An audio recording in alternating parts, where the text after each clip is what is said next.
All the Wandering Canucks are in Paris, and here's garbage truck duty.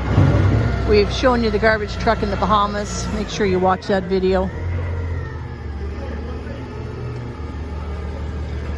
I don't know how they navigate through some of these streets. They're so narrow, and the clearance is not very much between some of the vehicles and the truck.